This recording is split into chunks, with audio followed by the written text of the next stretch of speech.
काश्मीरी हस्तकला त्यांच्या कलात्मक कामासाठी आणि भव्यतेसाठी जगभर ओळखली जाते। मात्र पहलगामच्या हल्ल्यानंतर काश्मीरच्या या पारंपरिक व्यवसायावर विपरीत परिणाम झालेत। काश्मीरी शाली आणि गालिचे या बनवणाऱ्या व्यावसायिकांचं मोठं नुकसान होत आहे। पाहूया याच संदर्भातला एक ग्राउंड रिपोर्ट।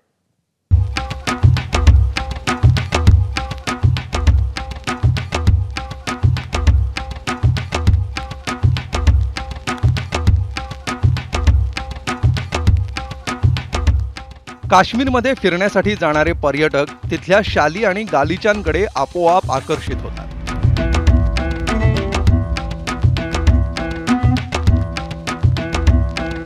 शाली आणि गालिचे बनवण्यासाठी मोठी मेहनत आणि एकाग्रता लागते। या दोन सूत्रांवर हा व्यवसाय आजही तग धरून आहे। डिझाईनच्या शाली आणि महिलांच्या ड्रेसवर बनवलं जाणारं नक्षीकाम हे हाताने केलं जातं। नेमकं कसं बनवलं जातं ते बघा। काश्मीरच्या या मखमली शाली जगभरात प्रसिद्ध आहेत। मात्र पहलगामच्या हल्ल्यानंतर या व्यवसायावर देखील कुठेतरी त्याचा फरक जाणवलाय। मात्र तुर्तास आपण पाहूयात की या शाली कशा बनतायत आणि त्यासाठी किती मेहनत ही घ्यावी लागते। सर ये कैसे बनता है, ये कहाँ का धागा है? पहले यहाँ जो मटेरियल है ना, ये पहाड़ी एरिया जो ये गोट होता है पाया जाता है, गोट पहाड़ी गोट हाँ। ये वहाँ -20-25 होता है। हाँ। वहाँ जो पहाड़ी लोग हैं ना, इनका यही एक बेनिफिट है, साल में एक बार शेव करते हैं। तो इनका ये आमदनी है। फिर यहाँ मेन सिटी वालों को बेचते हैं। मेन सिटी वाले क्या करते हैं, औरतें घरों में इसका चरखा पे बाय हैंड इसका धागा निकालता है। फिर ये धागा हमारे पास आता है। जब हमारे पास ये धागा आता है, हम पहले बेस बनाते हैं। बेस को राइस वाटर एंड आटा देते हैं ताकि स्ट्रांग हो। स्टार्च करना पड़ता है। स्टार्च के बगैर ये नहीं बनेगा पश्मीना। और कंट्रोल जो है वो मेरे पाँव के नीचे है 4 ब्रेक्स। ये 4 ब्रेक्स इन 4 शर्तों को कंट्रोल करते हैं। धागा फेंक दिया, नीचे ब्रेक को चेंज किया, धागा इंटरलॉक। 3rd गैप, धागा फेंक दिया, नीचे ब्रेक को चेंज किया, धागा इंटरलॉक। अब हो गया 4th गैप, लास्ट गैप।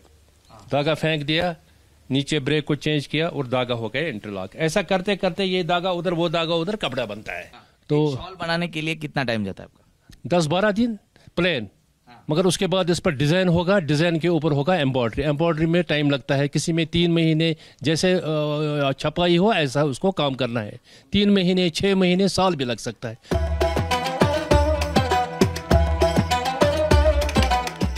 शाली आणि महिलांच्या कपड्यावरील नक्षीकामानंतर इथले गालिचे कसे बनतात पहा। त्यासाठी सुद्धा एकाग्रता आणि संयम लागतोच।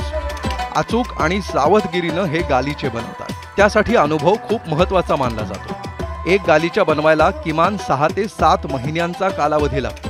म्हणूनच काश्मीरच्या या गालिच्यांची किंमत सुद्धा डोळे विस्फारणारी असते।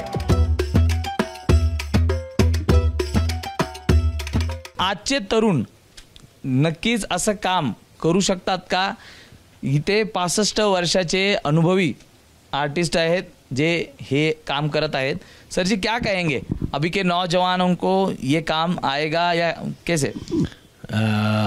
एक छोटा सा एग्जाम्पल मैं इसके लिए दूंगा। फॉर एग्जाम्पल ये जो हमारे चाचा जी हैं, मास्टर हैं, उस्ताद हैं, इनके 2 बच्चे हैं, तो वो इसमें नहीं कर रहे हैं। अच्छा। वो सोच रहे हैं कि यार क्या बोरिंग काम है, एक जगह बैठना है। देखिए कमर में भी परेशानी है, कमर दर्द भी होता है। अभी जो कॉन्स्टेंट विजन होता है, आप देखिए कॉन्स्टेंट विजन रखते हैं तो इसमें आई में भी प्रॉब्लम होता है। तो इस वजह से आजकल के जो यूथ हमारे हैं, दे आर नॉट इनटू दिस, उनको पसंद ही नहीं है ये। तो इससे क्या होता है, एक बड़ा असर हमारी इसमें इंडस्ट्री में पड़ा है आजकल। फॉर एग्जाम्पल अगर पहले आप आते इधर Kashmir, let's say 20 years before, तो आई थिंक 2-3 लाख फैमिलीज बनाते थे कारपेट। 2-3 लाख। और अगर हम अभी का रेशियो देखेंगे, ratio there is nearly 1 lakh now. So production हमारा डिक्लाइन मोड में है ऑलरेडी। जवळपास या व्यवसायावर देखील आपण पाहतोय की पहिले 2 ते 3 लाख घरांमध्ये असं काम होत होतं। मात्र आता ते प्रमाण देखील झपाट्याने कमी झालेलं आहे। चाचा जी क्या कहोगे, आप इस उम्र में भी ये डिटेल में आप काम कर रहे हो? हाँ जी, कर रहे हो। क्या करना है, पेट के लिए कुछ भी करना है। इसीलिए करना। जो जो नए लड़के हैं उनको ये काम जमेगा? वो उसको कितना पैशन है, ये इतना पैशन नहीं है उनको। एक ही दिन बैठे 5-6 घंटे इधर। आप कितने घंटे बैठते हो यहाँ पर? 4-5 घंटे। सुबह शाम? नहीं, 11 बजे आते हैं, 5 बजे छुट्टी। म्हणूनच काश्मीरची जी खासियत म्हणून आपण ओळखले जातात हे शॉल, गालीचे किंवा त्या महिलांचे कपडे, ह्या सगळ्यांची जी खासियत आहे ह्याचं प्रमाण पहिलं जवळपास 4 ते 5 लाख घरांमध्ये हे काम चालत होतं.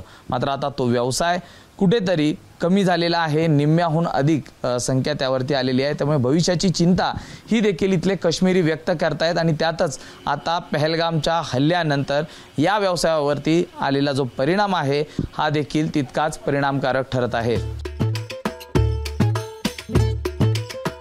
21व्या शतकात नवी पिढी या व्यवसायाकडे फारशी आकर्षित नसल्यामुळे हा व्यवसायही निम्म्यावर आलाय.